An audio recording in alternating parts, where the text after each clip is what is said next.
नमः श्रीवर्धमानाय निर्धूतकलिलात्मने सालोकानां त्रिलोकानां यद्विद्यादर्पणाय ते।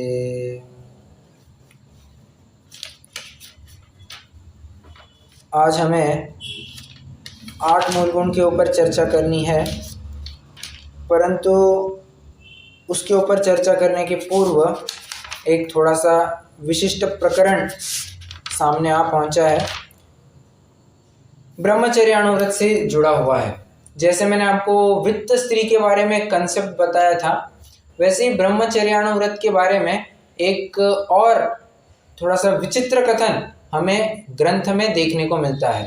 ठीक है, अब क्या है कथन, किस प्रकार की चर्चा है, हम सब उसकी चर्चा करेंगे।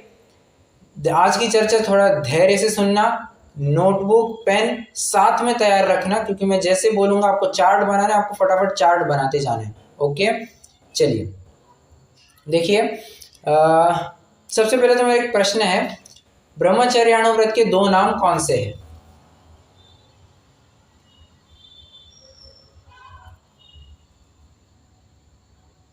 समंत भद्राचार्य ने 2 नाम कौन से दिए हैं? स्वदार संतोष व्रत और परदार निवृत्ति। बराबर, स्वदार संतोष व्रत और परस्त्री त्याग या परदार निवृत्ति, कुछ भी कहिए। ठीक है, ये 2 समानार्थी शब्द दिए हैं। ठीक है, ये तो एक बात हो गई। अब दूसरे पॉइंट पे आकर मैं रुकता हूं। पंडित आशाधर जी ने सागर धर्मामृत नाम का एक ग्रंथ लिखा है, ये सभी जन जानते हैं। अच्छा, उसमें भी एक और बात, सागर धर्मामृत पहले लिखा या अनगार धर्मामृत? बोलिए, ये मैंने आपको बताया था। सागर धर्मामृत पहले या अनगार धर्मामृत?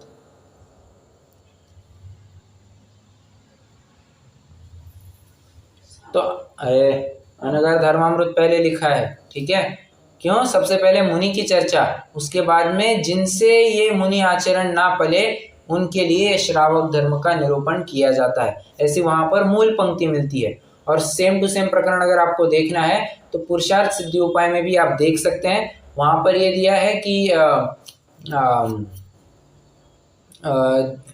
देशयंति भूतार्थम, मुनिराज के सामने अगर कोई अत्यंत उत्साहित जीव आता है, व्रत के लिए कोई मांग करता है, तो उसको सबसे पहले महाव्रत का ही उपदेश देना। अगर वो महाव्रत में अगर उसको लगता है कि महाव्रत अपन से नहीं होगा, तो फिर उसको श्रावक धर्म का उपदेश देना। ऐसे मुनियों को भी आज्ञा दी आचार्य अमृतचंद्र ने। तो बात समझनी चाहिए, पहले अनगार धर्मामृत, उसके बाद में सागर धर्मामृत। ठीक है, तो कहने का मुद्दा उसमें यह है कि सागर धर्मामृत में ब्रह्मचर्यानुव्रत को लेकर के एक विशिष्ट बात आई है। तो आप चाहे तो एक ऐसी टाइटल लिख सकते हैं, पंडित आशाधर जी के परिप्रेक्ष्य में ब्रह्मचर्यानुव्रत का विश्लेषण। ठीक है, ऐसा पंडित आशाधर जी का नाम स्पेसिफिकली लिखना, सिर्फ ब्रह्मचर्यानुव्रत ऐसा मत लिखना, पूरा लिखना, पंडित आशाधर जी के परिप्रेक्ष्य में ब्रह्मचर्यानुव्रत का निरूपण।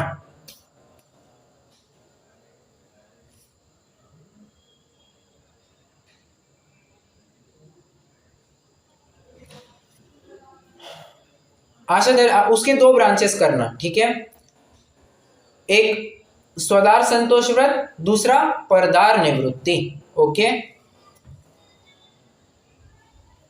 उसके 2 ब्रांचेस करना, स्वदार संतोष व्रत और परदार निवृत्ति। अब देखिए इन्होंने क्या किया, पंडित आशाधर जी ने ब्रह्मचर्यानुव्रत के 2 नाम न बताते हुए उन्होंने 2 भेद ऐसे बताए हैं। क्या कहा? फिर से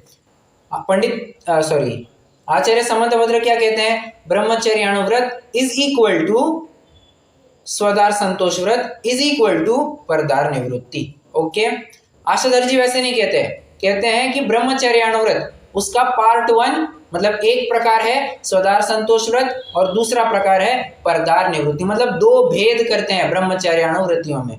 ओके, ठीक है।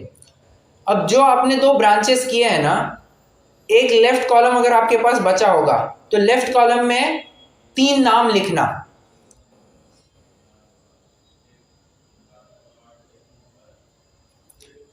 परिगृहीता,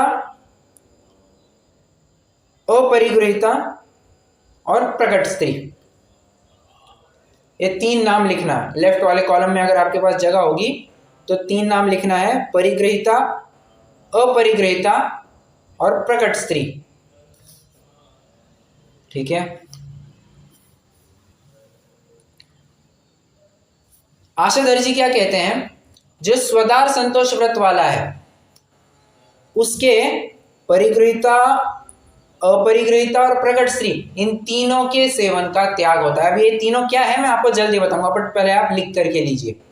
आप चाहे तो सिर्फ टिक मार्क भी लगा सकते हैं, क्रॉस मार्क भी लगा सकते हैं, आपको जैसा योग्य हो, बट वहां पर सिंबल लगाना, हाँ, वरना आप भी भूल ना जाए। आप चाहे तो क्रॉस लगा दीजिए और क्रॉस मतलब लिखिए इनका सेवन नहीं करेगा। क्रॉस इज इक्वल टू इनका सेवन नहीं करेगा। क्या कहा, स्वदार संतोष व्रत वाला परिगृहीता, अपरिगृहीता और प्रकट स्त्री, इन तीनों का सेवन नहीं करेगा। जब वे परदार निवृत्ति के पास आए तो वहां पर उन्होंने परदार निवृत्ति में सिर्फ इतना कहा कि परिगृहीता और अपरिगृहीता इनका सेवन नहीं करेगा, वेश्या मतलब प्रकट स्त्री का सेवन कर सकता है।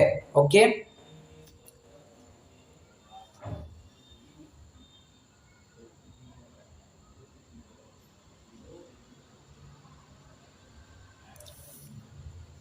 अब पहले तो मैं आपको ये बताता हूं ये तीनों है क्या। तीनों है मतलब आशाधर जी की दृष्टि में ये क्या है। ठीक है, ये कोई सर्वत्र ऐसा अर्थ नहीं लगाना है, पंडित आशाधर जी ने इनका क्या अर्थ किया है। परिगृहीता मतलब जिसका पति साथ है। ठीक है, परिगृहीता का अर्थ क्या किया, जिसका पति साथ में है। ठीक है। अपरिगृहीता का क्या अर्थ किया, या तो विधवा है, या तो कुंवारी है, या जिसका पति विदेश गया हुआ है। अब ये थोड़ी सी विचित्र बात कही है इन्होंने 3 अर्थ क्या किए हैं अपरिगृहीता के, जिसका पति विदेश गया है, विधवा है या कुंवारी लड़की है। ओके, तो 3 अर्थ किए हैं। और प्रकट स्त्री का अर्थ वे करते हैं वेश्या। ठीक है। अब मैंने आपको अर्थ भी बताया, मैंने आपको चार्ट भी लिखवाया। पूरे अर्थ चार्ट को और अर्थ को सामने रख करके आप मुझे अटपटी बात बता सकते हैं, क्या अटपटी बात आपको ख्याल में आ रही है?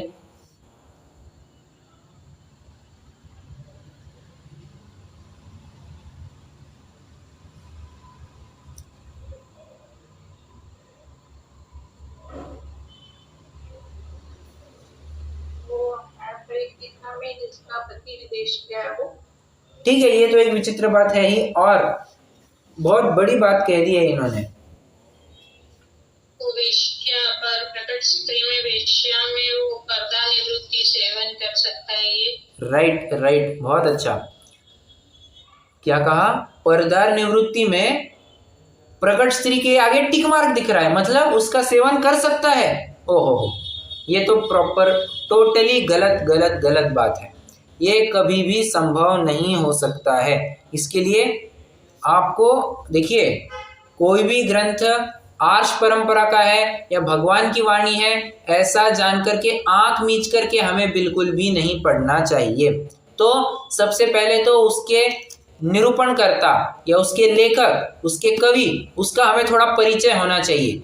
बाबा ये व्यक्ति कैसा है, इस व्यक्ति का बायोडाटा क्या है, बायोडाटा इन द सेंस मूल कहाँ किसका है, तो ये सब जान लेना बहुत जरूरी है। अब पंडित आशाधर जी के केस में क्या है, पंडित आशाधर जी ये कोई वैसे थे बहुत बुद्धिमान, एक्सट्रीमली ब्रिलियंट। पंडित टोडरमल जी के साथ साथ एक और विद्वान जो आचार्य कल्प की उपाधि से विभूषित होंगे तो वे पंडित आशाधर जी है। इतने प्रगट बुद्धिमत्ता के धारी थे और इन्होंने कई सारी ग्रंथ की रचनाएं भी की है। परंतु मूल बात यह है कि वे भट्टारंग परंपरा से जुड़े हुए थे। उन्होंने भट्टारक परंपरा का बहुत ही प्रचार प्रसार किया, तो उस बात को ध्यान में रख करके ही हमें इन ग्रंथों को पढ़ना चाहिए। ठीक है। अब उन्होंने कुछ अश्लील कथन इस प्रकार का कर ही दिया, अश्लील कथन इन सेंस विपरीत कथन कर ही दिया। अतः हमें वो पूरा का पूरा ग्रंथ प्रामाणिक ही है ऐसा बिल्कुल नहीं समझना चाहिए। तो पहले तो ग्रंथ की और ग्रंथकार की परीक्षा होगी, अगर वो तर्क की कसौटी पर खरे उतरे तो फिर ठीक है, वो पढ़ने में कोई हर्जा नहीं है। मैं आपको लिटरली कह रहा हूँ, अगर समयसार की जो व्याख्या है, समयसार की जो बातें हैं, वो एक मुस्लिम भी कहे तो भी कोई बात नहीं है, प्रॉपर अपेक्षाएं वहां पर खोल रहा है ना, स्यादवाद का परिचय करा रहा है, तो उसको पढ़ने में कोई दिक्कत नहीं है। ऑन दी अदर हैंड कोई एकांत करके, मिथ्या एकांत करके ही एक बात का पोषण कर रहा है, तो फिर वहां पढ़ने में दिक्कत है। ठीक है, अब यहाँ पर चरणानी, अब आप मुझे थोड़ा सोच करके बताइए, क्या कोई चरणानियोग का ग्रंथ ऐसी अनुमति देगा कि ये वेश्या का सेवन कर सकता है?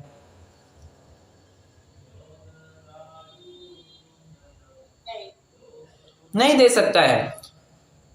अरे चरणानियोग तो ये कहता है हाँ जी, यहाँ पे स्वयं की पत्नी तो लिखा ही नहीं है, ऐसा है क्या? ये जो परिग्रहिता है वो शादीशुदा स्त्री है, ऐसे समझना है ना? हाँ शादीशुदा। अच्छा, एक बात मैं थोड़ी सी बताना भूल गया कि ये जो 3 भेद बताए हैं ना, ये 3 भेद परस्त्री के भेद बताए हैं। बहुत अच्छा प्रश्न था आपका, करेक्ट।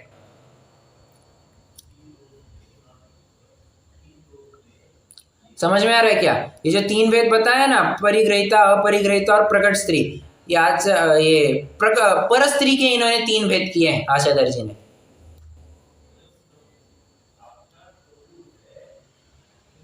ठीक है,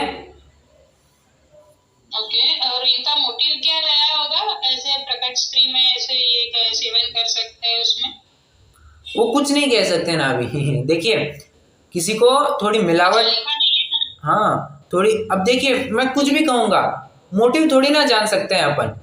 और विपरीत कथन करना है, कोई कषायवश लिखेगा तो कषायवश लिखेगा तो अपन क्या जान सकते हैं जी? तो उन्होंने लिखा है तो अपन को बस जानकारी रखनी है कि इन्होंने ऐसा कथन किया है, और ये कथन वीतरागता का पोषण करने वाला नहीं है, हमें इतना भर जानना है। ठीक है, वीतरागता के जो वचन होंगे वे ही भगवान की वाणी कहलाने के लायक होंगे। ठीक है, अगर उसमें से वीतरागता नहीं निकलती है तो वो भगवान के आर्ष परंपरा के वचन नहीं कहे जा सकते हैं। ठीक है, एक मिनट। हाँ जी, जी आपने जैसे इसमें क्लासिफाई किया ना, स्वेदार एंड परदार, हाँ तो इसमें स्वेदार में तो स्वे स्त्री होगी ना, इसमें तो डिस्क्रिप्शन परिस्त्री का हो रहा है। अरे मैं वही तो कह रहा हूं, क्या कह रहे हैं ये, कि जो स्वदार संतोष व्रत का धारी है, उन्होंने क्या किया, ब्रह्मचर्याणु व्रत के 2 भेद किए हैं, एक स्वदार संतोष व्रत का धारी और एक परदार निवृत्ति का धारी। तो स्वदार संतोषी कैसे होता है? वो तीनों प्रकार की परस्त्री का त्यागी होता है, सिर्फ स्वदार से ही संतुष्ट रहता है। और परदार निवृत्ति में क्या कहते हैं, उन्होंने वेश्या को इंक्लूड करवा दिया है उसमें, मतलब वेश्या का सेवन कर सकता है। क्लियर है क्या बात? तो एकदम ही ये तो लौकिक में भी गलत लग रहा है। एग्जैक्टली। अरे एक नीति शास्त्र है, नीति शास्त्र में ऐसा कहा है, एक मिनट,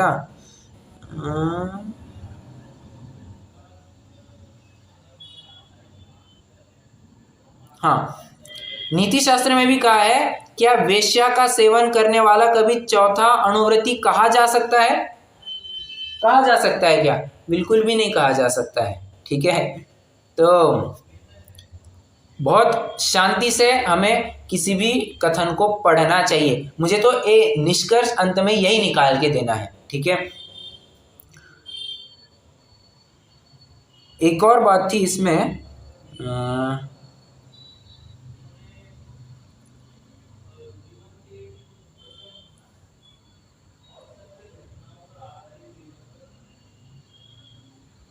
हाँ देखिए, अब क्या है ये आशा, अब ये एक प्रकरण हो गया। मुझे उनकी एक विचित्र बात जो उनके ग्रंथ में मिलती है ब्रह्मचर्याणु व्रत को लेकर के, तो मैंने वो एक पॉइंट हाईलाइट करके दिखाया। अब दूसरा पॉइंट, दूसरा पॉइंट तो और खतरनाक है। वो क्या कहते हैं, आपको रेफरेंस चाहिए तो रेफरेंस भी दे सकता हूं मैं। सागर धर्मामृत अध्याय 4 श्लोक नंबर 58 लिखना है तो लिख लीजिए। सागर धर्मामृत अध्याय नंबर 4 श्लोक नंबर 58 कहते हैं, जो ब्रह्मचर्यानुव्रति है यदि किसी वेश्या या दासी को द्रव्य आदि देकर, ध्यान से सुनना, अब 2 मिनट के लिए लिखने की जल्दी मत कीजिए, आप चाहे तो बाद में भी लिख सकते हैं रिकॉर्डिंग सुन करके, बट फिलहाल आप सिर्फ समझने की कोशिश कीजिए। ब्रह्मचर्यानुव्रति, यदि कोई वेश्या या दासी को द्रव्य आदि देकर उसका भोग करता है तो उसे सीमित काल का अतिचार लगता है और व्रत संपूर्ण जीवन के लिए अभंग रहता है।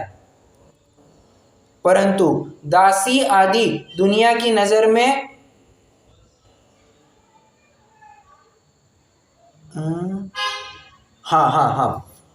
दासी आदि दुनिया की नजर में व्रत, उसके व्रत में भंग हो गया है, इसलिए उसके भोग पश्चात व्रत कुछ काल भंग होता है, इसलिए उसके भंगा भंग व्रत फलता है।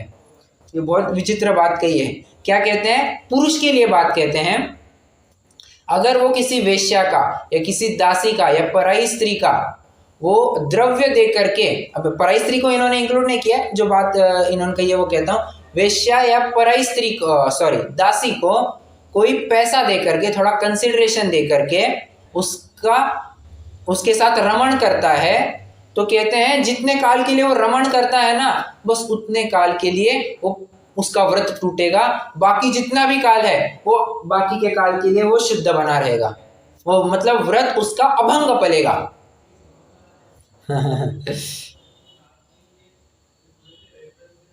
भैया जी, अभी है ना, ये जो जैसे नए नए कॉन्सेप्ट आते हैं ना धर्म में ऐसे, हाँ। तो अभी ऐसा भी कॉन्सेप्ट है कि अभी खाना खा लिया, उसके बाद में 2 घंटा नहीं खा रहे तो उतने टाइम का तुमको उपवास का फल, उपवास का लाभ मिलता है। हाँ। वो ऐसा, क्योंकि खाना खाते 15-20 मिनट है, लेकिन पेट तो भरा हुआ है ना आपका, ऐसे करके तो ऐसा नहीं, बात बिल्कुल सही है। मतलब लोग न जाने क्या क्या मिसकंसेप्शंस लेकर के आते हैं, हम कुछ नहीं कह सकते हैं और हमें इन सब से बच करके रहना होगा, ठीक है। तो कहते हैं, देखो उसके भंगा भंग व्रत कैसे पला, भोग के काल में उसका व्रत टूट गया और बचे काल में उसका व्रत अभंग रहा, इस प्रकार से उसका भंग अभंग व्रत पलता है। कितने जनों को ये बात समझ में आ रही है?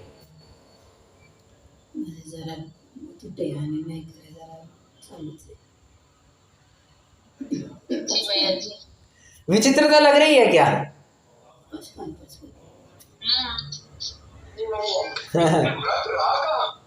अरे एग्जैक्टली, अब ये आशाधर जी को समझे ना, वे कहते हैं जितने काल के लिए भोग करता है उतने काल, सिर्फ उतने काल के लिए ये व्रत टूट गया है, बाकी काल में मतलब ऐसा उनको ऐसा कहना है कि अंधेरा कितने टाइम के लिए, बस जितने टाइम के लिए लाइट गई थी उतने टाइम के लिए अंधेरा, बाद में जब से लाइट आ गई तब से फिर से लाइट चालू है।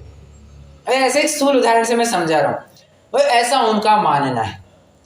अरे ऐसे कैसे? अच्छा एक और उदाहरण देता हूँ। मैं हमने एकदम स्थूल उदाहरण है, अब वो छना पानी वगैरह मत यहाँ पर लाना, बट में पॉइंट ऐसा है कि हम पानी छोड़ रहे हैं, नल से हमने पानी छोड़ा, ठीक है, हुआ क्या, पहले अच्छा पानी आ रहा था, अचानक से 2 मिनट के लिए बहुत गंदा पानी आया और फिर से अच्छा पानी आना चालू हुआ। प्रश्न है मेरा, जो बाल्टी में हमने पानी भरा है वो अच्छा कहलाएगा या बुरा खराब कहलाएगा? सब खराब ही है, सब खराब हो गया।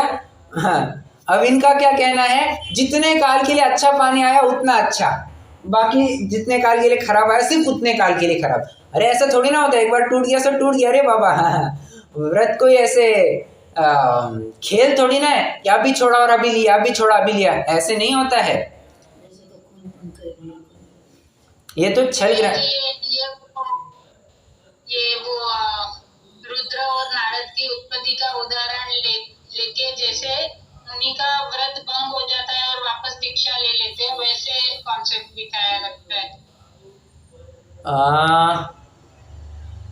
एक प्रकार से कह सकते हैं, एक प्रकार से कह सकते हैं। वो मुनि में था और ये श्रावक में घटित किया है, ऐसा लग रहा है।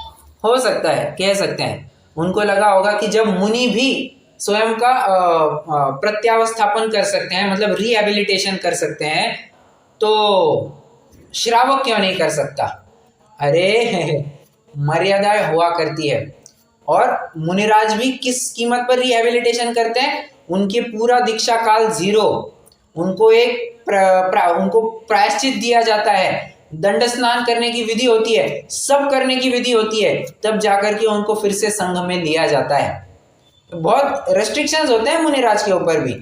और ये तो श्रावक है, ये तो समाज में रह रहा है, मुनिराज तो भी जंगल में रह रहे हैं, ये तो समाज में रह रहा है। अब समाज के नीति के अनुसार ही ये बात ठीक नहीं बैठती है।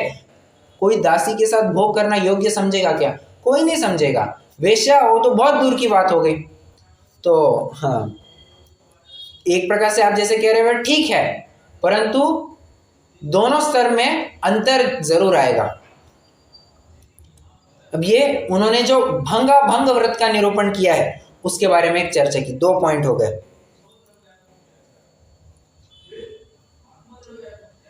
एक चीज और मैं शेयर कर रहा था। हाँ,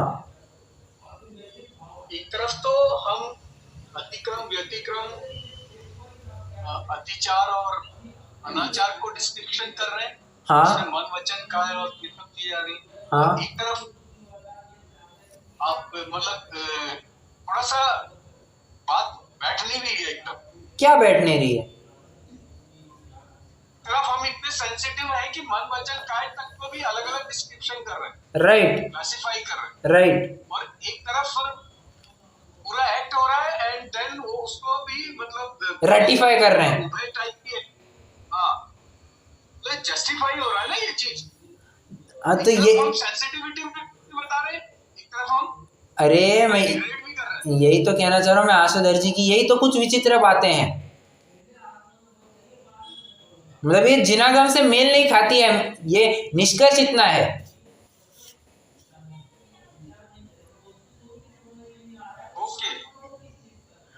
उन्होंने जो कहा है वो सही है, वैसी बात नहीं कह रहा हूं मैं। उन्होंने जो कहा है वो जिनागम के साथ मेल नहीं खाती है, मैं ये बताना चाह रहा हूं जी। हाँ, अब उसको, ये तो सीधा अनाचारी है। भोग कर लिया मतलब सीधा अनाचारी गया रे। तब तो फिर कोई क्या विचार करना, वो तो अनाचार में ही जाएगा। और अनाचार का कोई भी प्रायश्चित प्रतिक्रमण नहीं हुआ करता है। अब ये उनको समझ में आना चाहिए था, उनको नहीं ख्याल में आया। उनको लगा कि हाँ इतना तो चलता है, और उन्होंने वैसे ही चला दिया। ये योग्य नहीं है बात, ठीक है। अरे ऐसा अगर होगा तब तो मैं क्या करूँगा, मैं तो खून कर दूंगा किसी का। और जितने टाइम के लिए मैं खून कर रहा था बस उतने टाइम के लिए मैं खून ही रहा, बाकी टाइम तो मैं एकदम राजरोष से जी रहा हूँ। वैसे ही मैं चोरी करूँगा, 1 मिनट की बस चोरी की मैंने, अरे मैं चोर थोड़ी ना हूँ, पुलिस मुझे पकड़ने आएगी, तू चोर है। साहब मैं तो चोरी कब का करके आ गया, मैं तो बहुत टाइम पहले चोरी करके आ गया। अब यहाँ पर बौद्धों का कंसेप्ट मत लगाना कि वो पर्याय अलग थी और मेरी पर्याय अलग है। नहीं, तूने किया है, तूने ही भरना पड़ेगा।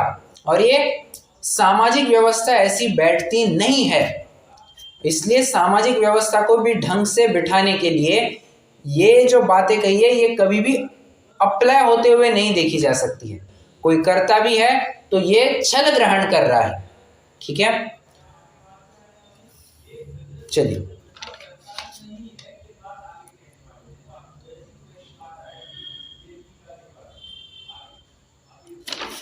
मैं फिर से एक बार पूछना चाहूंगा, कितने जनों को ये 2 मुख्य मुद्दे जो मैंने आपके सामने रखे समझ में आए हैं?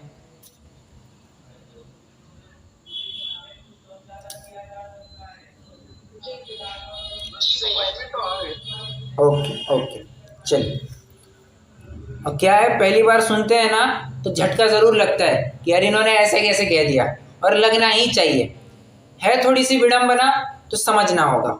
परंतु मैंने, अच्छा फिर से एक बार, मैंने ये सब क्यों पढ़ के दिखाया, आपको भी ज्ञान में रहे कि ऐसी भी एक बात आती है ग्रंथों में, और हमें कैसे शांति से, धैर्य से उसका प्रॉपर परीक्षण करके ही पढ़ना होगा और उसके ऊपर श्रद्धान करना होगा, अन्यथा हमें श्रद्धान नहीं करना है। मुझे तो आपको ये दिखाना है। हम पढ़ करके आए ना, पहले अधिकार में पढ़ करके आए, श्रद्धान करना है, सच्चे देव शास्त्र गुरु का सच्चा श्रद्धान करना है। तो पहले तो ये तो निर्णय हो, सच्चे शास्त्र कौन से? सच्चे शास्त्र वही है कि आप तो पज्ञम अनुलंघ्य अदृष्टेष्ट विरोधकम तत्वोपदेश कृत, और तत्वों का उपदेश देने वाले हो। अब ये काम करने के लिए कोई उपदेश दे, तत्वों का उपदेश थोड़ी ना हो सकता है कि अतत्व उपदेश हो गया या तत्वों के विरुद्ध उपदेश हो गया। ठीक है, डन।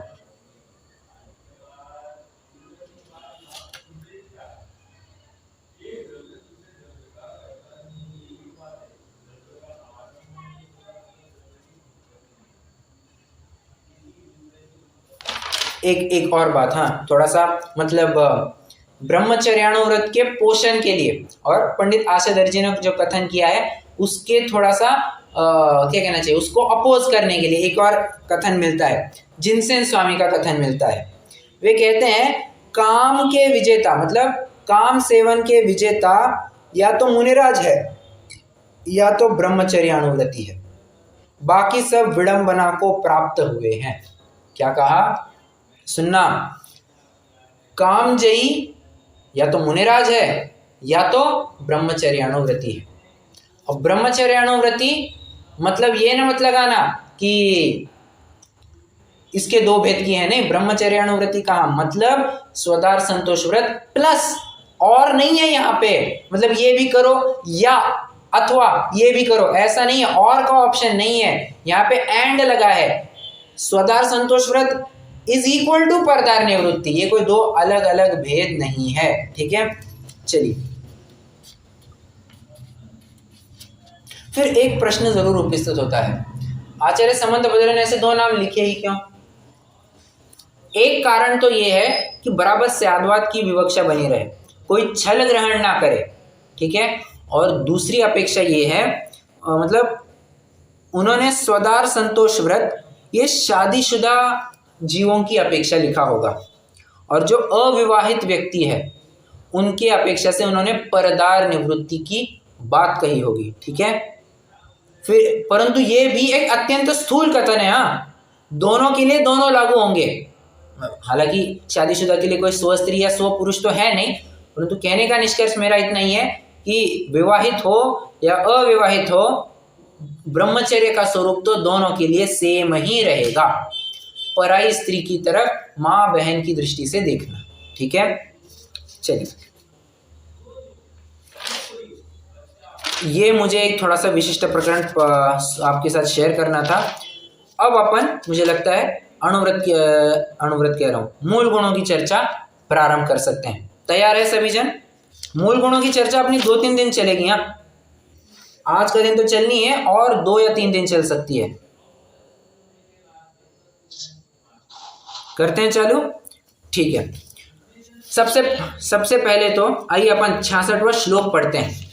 रत्नका श्रावकाचार्य में जो 66 नंबर का श्लोक दिया है उसको पढ़ते हैं। हाँ, मध्यमांस मधु त्यागे सहाणु व्रत पंचकम अष्टव मूल गुणानाहुर गृहिणाम श्रवणोत्तमा। वो श्रवणों में उत्तम है, वो गृहस्थ श्रवणों में क्या है, सॉरी, जो श्रवणों में उत्तम है, ऐसे गणधर। गृहस्थ का जीवन कैसे बताते हैं? कहते हैं कि 8 अष्टमूल गुणानाहुर, आहुर मतलब कहा है, उसके 8 मूल गुण कहे हैं। किसके? गृहस्थ के। किसने? गणधर देव ने। फिर से एक बार अर्थ करता हूं, गणधर देव ने गृहस्थों के 8 मूल गुण कहे हैं। कौन कौन से 8 मूल गुण? मद्य, मांस, मधु, त्याग। अब यहाँ पर तो सिर्फ मधु त्यागे लिखा है, नहीं ये अंत्य दीपक है, तो मद्य त्यागे, मांस त्याग और मधु त्यागे तीनों भी लगा लेना। ठीक है, सह मतलब उसके साथ, अणुव्रत पंचकम, 5 अणुव्रत भी लगा लेना। टोटल बताइए कितने हो गए? 3 और 5 8 हो गए। ठीक है, 8 मूल गुणों की बात आ रही है। अब सबसे पहले तो हम आप एक चार्ट बनाइए, जो अपना अभी प्रकरण चला ना आशा दर्जी का, आप चाहे तो एक छोटी सी लाइन निकाल करके अब उस टॉपिक को कंप्लीट कर सकते हैं। अब नया टॉपिक चालू हो रहा है। ऊपर लिखिए मूल गुण, चार्ट बना रहा हूं मैं, ऊपर लिखिए मूल गुण। अच्छा, वैसे तो चार्ट मैंने कुछ अलग तरीके से भी बनाया है। एक ही मिनट ना, जरा मैं बनाया है चार्ट मैंने, तो बताऊं तो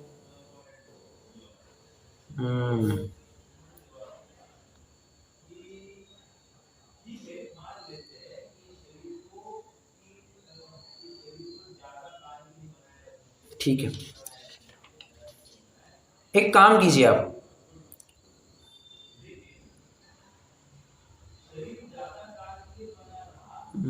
कैसे कर सकते हैं,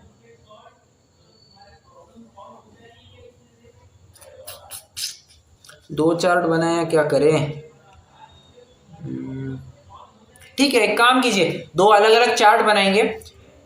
अभी तो आप फिलहाल एक मैं जो अभी बता रहा हूँ वो लिख लीजिए। मूल गुण की मुख्य 3 विवक्षाएं मिलती है। इसकी चर्चा हो चुकी है, परंतु इस प्रकरण में अब विस्तार से चर्चा कर रहे हैं, तो पूरी चर्चा करेंगे। मूल गुण के 3 विवक्षाएं मिलती है। ठीक है, अपेक्षा 1 जो आचार्य समंतभद्र की लिखी हुई है, जो अभी अभी अपन पढ़ चुके हैं। क्या? मध्य मांस मधु, आप नंबरिंग करते जाना, मध्य मांस मधु 1 2 3 और 4 से लेकर 8 5 अणुव्रतों का पालन। ठीक है, ये 8 मूल गुण हो गए। दूसरी विवक्षा मिलती है जो अत्यंत प्रसिद्ध है आचार्य अमृतचंद्र की, आचार्य अमृतचंद्र की पुरुषार्थ सिद्धि उपाय में। क्या? मध्य मांस मधु और पंच उदंबर फलों का त्याग। 1 2 3 पे लिखेंगे मध्य मांस मधु का त्याग, 4 से लेकर 8 में लिखेंगे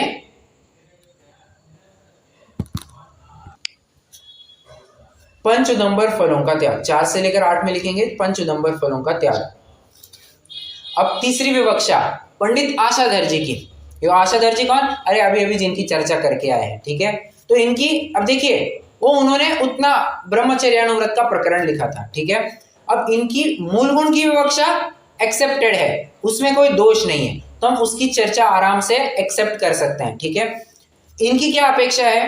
वे कहते हैं मध्य 1 2 3 मध्य मांस मधु, इन तीनों का त्याग। ये तो हर जगह कॉमन मिलेगा आपको, मध्य मांस मधु का त्याग आपको हर जगह पे कॉमन मिलेगा। ठीक है, नंबर 4 पर लिखेंगे पंच उदंबर फलों का त्याग। 4 से 8 नहीं है, सिर्फ नंबर 4 पंच उदंबर फलों का त्याग। नंबर 5 नित्य देव दर्शन। नंबर 6 अनछने जल का त्याग। नंबर 7 रात्रि भोजन त्याग। नंबर 8 जीव दया। मैं 8 फिर से गिनाता हूं, मध्य त्याग, मांस त्याग, मधु त्याग, पंच उदंबर फलों का त्याग, 4 हो गए। अब 5वां नित्य देव दर्शन, 6वां अनछने जल का त्याग, 7वां रात्रि भोजन त्याग और 8वां जीव दया। पहले तो मुझे बताइए कितने जनों का लिख करके हो गया?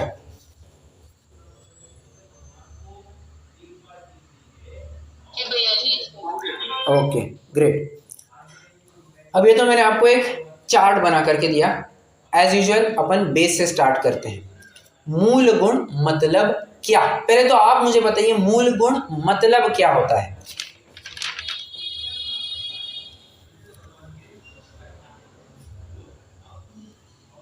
जो कंपलसरी होता है।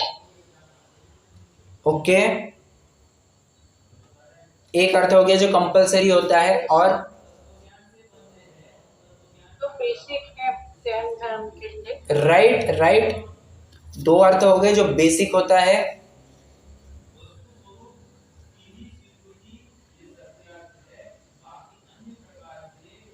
करेक्ट, ये दो ही मुख्य अर्थ बनते हैं हमारे पास। सबसे पहली बात, नाम में ही क्या है? मूल गुण। मूल गुण, ऐसे गुण। अब यहां देखना, गुण का अर्थ यहां पर इन्होंने चारित्र के रूप में करने की कोशिश की है। मतलब है तो गुण ही, परंतु वे गुणों का हमें इफेक्ट बाहर के आचरण में भी दिखता है। ओके, तो 8 मूल गुण चरणानुयोग सापेक्ष, ऐसे गुणों का पालन या ऐसे आचरण का पालन जिसका अपने जीवन में होना अत्यंत अनिवार्य है, जो कंपलसरी है, बेसिक है। अगर ये व्रत हमारे, अगर ये गुण, मूल गुण हमारे जीवन में ना हो, ये बेसिक गुण ही हमारे जीवन में ना हो, तो आगे के जितने भी व्रत होंगे वे सब फेल हो जाएंगे, वे कोलैप्स हो जाएंगे। ये तो इस प्रकार बात हुई कि एक उल्टा घड़ा रख दिया और उस उल्टे घड़े पर हम कोशिश कर रहे हैं सीधे घड़े चढ़ाना। वे कभी भी संभव नहीं है। एक घड़ा उल्टा रखा है तो बाकी के घड़े भी उल्टे ही रखते जाने पड़ेंगे। या बहुत बड़ी इमारत खड़ी करनी है, बिल्डिंग खड़ी करनी है, क्या करना? फाउंडेशन एकदम स्ट्रॉन्ग होना चाहिए। जितना स्ट्रॉन्ग फाउंडेशन उतना ही अच्छा आपका बिल्डिंग होगा, आपका कंस्ट्रक्शन होगा। फाउंडेशन ही वीक गया, बिल्डिंग ज़्यादा टिकने वाली नहीं है। उसी प्रकार हमें हमारा लक्ष्य क्या है? 28 मूल गुणों का पालन, 28 मतलब महाव्रतों का पालन, मुनि अवस्था के आचरण, ये हमारा उद्देश्य। ये आचरण में सर्वोपरि आचरण उन्हीं का देखा जाता है। ओके, तो हमारा लक्ष्य वहां तक है। मतलब इतनी बड़ी व्रत की, चारित्र की इमारत हमें बांधनी है, तो सबसे पहले क्या करना होगा? मूल गुणों के द्वारा उस महल की हमें नींव बांधनी होगी। नींव पक्की करेंगे तो मूल गुण, और जो 28 मूल गुण है, मुनिराजों के व्रत है, वे अपने आप सहजता से पल जाएंगे। उसमें किसी प्रकार की कोई दिक्कत नहीं आएगी। ठीक है, ये तो मूल गुण का सामान्य अर्थ अपन ने किया। ठीक है, अब मूल गुण की कुछ बेसलाइंस है। मतलब आज के परिप्रेक्ष्य में हम मूल गुण में और क्या क्या इंक्लूड कर सकते हैं। तो सबसे पहली तो बात कह रहे हैं कि बाजार की समस्त वस्तुओं का त्याग। ओहो हो, ये तो मैं आपको ख्याल में आ ही गया होगा। अभी तक मैं कम से कम 15 से 20 बार ठोक बजा करके आपको ये बता चुका हूँ, और ये दम से कहता हूँ कि बाजार की वस्तुओं का त्याग होना ही चाहिए। अच्छा, स्वयं खाना भी नहीं चाहिए, ना दूसरों को खिलाना भी चाहिए। किसी भी प्रकार से हमें आटा लाना है, आटा बाहर का नहीं चलेगा। हमें सोडा लाना है, बाहर का सोडा नहीं चलेगा। कुछ भी नहीं चलेगा। हमें जो भी है वो घर का ही बनेगा। ठीक है, ये एक महत्वपूर्ण बात है। दूसरी बात, हालांकि यहाँ पर आ ही जाए एक 8 मूल गुण में एक विवक्षा है रात्रि भोजन का त्याग। सो यहाँ पर भी मैं एक मुद्दा उठा रहा हूँ कि रात्रि में भोजन कहा है, तो सिर्फ भोजन ही मत समझना, भोजन के साथ साथ जल का भी त्याग समझ लेना चाहिए। अच्छा, कई लोग भोजन का अर्थ रोटी सब्जी खाना ये करते हैं, तो वो भी अर्थ वे ना समझे। क्यों? भोजन कह करके, अच्छा हम भोजन भी नहीं कहना चाहते, हमें तो ये कहना चाहिए रात्रि में आहार का त्याग। रात्रि में आहार का त्याग, इसका क्या अर्थ बनता है? कुछ भी नहीं खाना। बराबर, आहार में 4 प्रकार के आहार। करेक्ट। जो 4 प्रकार के आहार बताए गए हैं, कौन से? खाद्य, पेय, लेय, स्वाद्य। तो ये जो 4 प्रकार के आहार हैं, इन 4 प्रकार के आहार का त्याग, उसे हम रात्रि भोजन का त्याग कह रहे हैं। हालांकि भोजन एक थोड़ा सा संक्षिप्त शब्द हो गया, एक लिमिटेड अर्थ खोलने वाला शब्द हो गया। आहार can be a better word. Okay, और एक बात, हाँ, बर्थडे एनिवर्सरी विशिंग खत्म। अब ये सुनकर के बहुत झटका लगता है, परंतु बात सच्ची है। हमें किसी भी प्रकार से बर्थडेज, एनिवर्सरीज सेलिब्रेट नहीं करनी चाहिए। क्या कारण है इसके पीछे, अभी बताता हूँ। सबसे पहली बात, ये भारतीय, मैं जैन संस्कृति की भी बात नहीं कर रहा हूँ, भारतीय संस्कृति ही नहीं है जन्मदिन मनाना और एनिवर्सरी, सालगिरह मनाना, ठीक है, ये तो कंप्लीटली एक वेस्टर्न कल्चर इंपोर्ट किया गया है, वहां से कंट्रोल सी कंट्रोल मतलब कॉपी पेस्ट यहाँ पे किया है। होता अब अच्छा, वेस्टर्न कल्चर में बर्थडे एनिवर्सरी मनाने का प्रयोजन क्या होता है? वहां पर तो दिक्कत ऐसी है, सबसे पहले बर्थडे क्यों मनाए जाते हैं? अरे एक दूसरों की शक्ल शायद ही देखे। वहां पर तो सभी जन अपने अपने कमरे में रहते हैं, 4 साल का बच्चा होगा वो भी अपने कमरे में रहेगा, बाप अपने कमरे में, माँ अपने कमरे में, कौन क्या कर रहा है किसको कुछ खबर नहीं है, कौन कैसा जी रहा है चर्चा नहीं है, कुछ नहीं है। वहां पर भावनाओं की पूर्ण शून्यता है। बस अब एक किसी ना किसी प्रकार से खून का रिश्ता जुड़ा हुआ है, तो खून के रिश्ते को याद करना चाहिए। हो अब गेट टुगेदर के नाम पे क्या करें? तो चलो बाबा इसका जन्मदिन है, इसका जन्मदिन मना लो, उसी नाम पे वे एक साथ मिल लेते हैं और फिर याद रहता है कि ओहो हमारा 1 साल बीत गया। ओके, अच्छा एनिवर्सरी क्यों मनाते हैं वे लोग? वहां पर आए दिन शादियां बनती है, शादियां टूटती है। अच्छा, भारत में भी अब कोई वो अलग सीन नहीं देखने को मिल रहा है, भारत में भी वही सब देखने को मिल रहा है, बट ठीक है कुछ प्रमाण में, थोड़े प्रमाण में ही देखने को मिल रहा है, वो भी बड़े बड़े शहरों में। अमेरिका, कनाडा, यूके ऐसे बड़े बड़े देशों में तो बस लोग कपड़े जैसे बदलते हैं फास्ट उतने उससे ज्यादा फास्ट वे अपना जीवन साथी बदलते हैं, बस बदलते हैं। 10 साल की एनिवर्सरी मनाना मतलब उनके लिए बहुत बड़ी बात होती है। भाई साहब 10 साल बीते हैं, ये हमारे लिए बहुत बड़ी बात है, हम ही जाने हमने कैसे बिताए हैं ये 10 साल।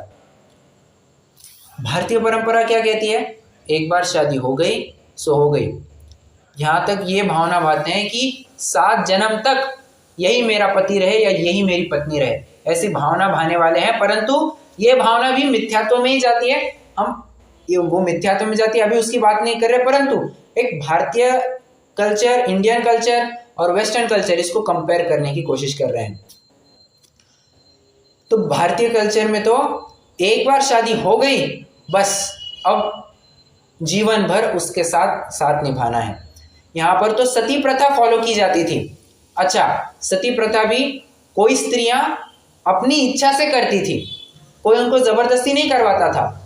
अच्छा, सती प्रथा करने के पीछे का उद्देश्य भी क्या था? अब पति मर गया है, अब हमारे जीने में क्या अर्थ है? पति मर गया है, बस पति ही हमारा सर्वस्व था, उसके पीछे ही तो हम जी रहे थे, अब पति नहीं रहा तो जी करके करना क्या? इसके लिए पत्नियां भी, वो विधवा स्त्रियां भी अपने जीवन को आहूत कर देते थे, जला देते थे। फिर बाद में समाज सुधारकों ने, हमारे सामाजिक लोगों ने ये बताया कि बाबा तुम जल के मर क्यों जाती हो? अब बचा जो जीवन है उसको धर्म साधना में लगाओ ना, तुम्हें बाद में ऐसी फिर से पर्याय देखने ना मिले, इसके लिए आत्मिक पुरुषार्थ जगाओ। ऐसा कहकर के उसको सांत्वना दी जाती है। फिर सती परंपरा ये अब लगभग नहीं ही हो गई है, 0 हो गई है। तो ये अंतर है वेस्टर्न कल्चर में और इंडियन कल्चर में। तो मूल गुण अगर हमें पालने हैं तो बर्थडेज, एनिवर्सरीज ये बिल्कुल भी मनाए नहीं जाने चाहिए। ये स्ट्रिक्टली हमारे घर में ये कंसेप्ट होना चाहिए, नहीं मतलब नहीं। अच्छा, कोई कहेगा कि बर्थडेज के नाम पर कम से कम हम उसको आशीर्वाद दे दे, हमें उस नाम पे भी याद नहीं करना चाहिए उसको, या किसी व्यक्ति को याद नहीं दिलाना चाहिए कि आज तुम्हारा बर्थडे है। अच्छा, बर्थडे के दिन कई लोग क्या करते हैं, बस आज हमारा बर्थडे है बट हम केक वगैरह नहीं काटेंगे, हम तो बस फैमिली गेट टुगेदर कर, मतलब 2 फैमिलीज हम मिलते हैं, 2 भाई हम मिल जाते हैं, उस दिन हम प्यार से एक साथ खाना खाते हैं। ये भी नहीं चलेगा। तुमने उसी दिन क्यों बुलाया, एक दिन पहले या एक दिन बाद में क्यों नहीं बुलाया? है कि नहीं प्रयोजन? मतलब किसी ना किसी जगह पर बैक ऑफ द माइंड ये पड़ा ही है कि बर्थडेज मनाने चाहिए, और यही बहुत बड़ा मिथ्यात्व है। साहब ये मिथ्यात्व कैसे हुआ, ये हमारे कुछ पल्ले नहीं पड़ रहा है। ये अजीव तत्व संबंधी भूल है। क्या साहब कैसे कह रहे हैं? तन उपजत अपनी उपज जान, तन नशत आपको नाश मान। ये कौन सी अजीव तत्व संबंधी भूल है? अजीव तत्व संबंधी भूल में क्या कहते हैं? ये शरीर को अपना मानना, स्वयं का अस्तित्व इस शरीर में मानना, ये नहीं चलेगा। हाँ, मतलब अजीव को जीव मानना ये अजीव तत्व संबंधी भूल है, ठीक है। जो और ये पर्याय थोड़ी ही काल की स्थिति है, ये पर्याय हमेशा थोड़ी ना बने रहने वाली है। जिसने अपने शरीर को अपना माना है, जिसने इस देह में एकत्व किया है, वही तो जाकर के बर्थडे सेलिब्रेट करेगा, बर्थडे की शुभकामनाएं देगा, और फिर बहुत प्यार से कहते हैं जन्मदिन की हार्दिक शुभकामनाएं, many many happy returns of the day. और क्या कहते हैं, तुम जियो हजारों साल, साल के दिन हो 50,000। भले आदमी तुम इतना जियोगे तो एंटिक पीस होकर के रह जाओगे कहीं पे, कोई जीना भी नहीं चाहेगा इतना। बहुत गंभीर बातें हैं, हमें इनके ऊपर विचार करना चाहिए। तो ये कुछ बेसिक्स थे जो, अच्छा, मूल गुण को पालने के लिए भी बेसिक्स मैं बता रहा हूँ। हाँ, फाउंडेशन ऐसी बनानी है ऐसा नहीं होगा, फाउंडेशन बनाने के लिए भी एक प्रॉपर प्लानिंग लगती है। चाहे वैसे फॉलो कर लिया नहीं, मूल गुणों को भी फॉलो करने का एक प्रॉपर तरीका हुआ करता है। अब बस वो तरीका कैसे है, इसके लिए मैंने आपको भूमिका तो जमा करके दे दी। मूल विषय अपना कल से चलेगा। आज के लिए कोई प्रश्न हो तो ज़रूर पूछ सकते हैं, नहीं तो अब जिनवाणी स्तुति करेंगे।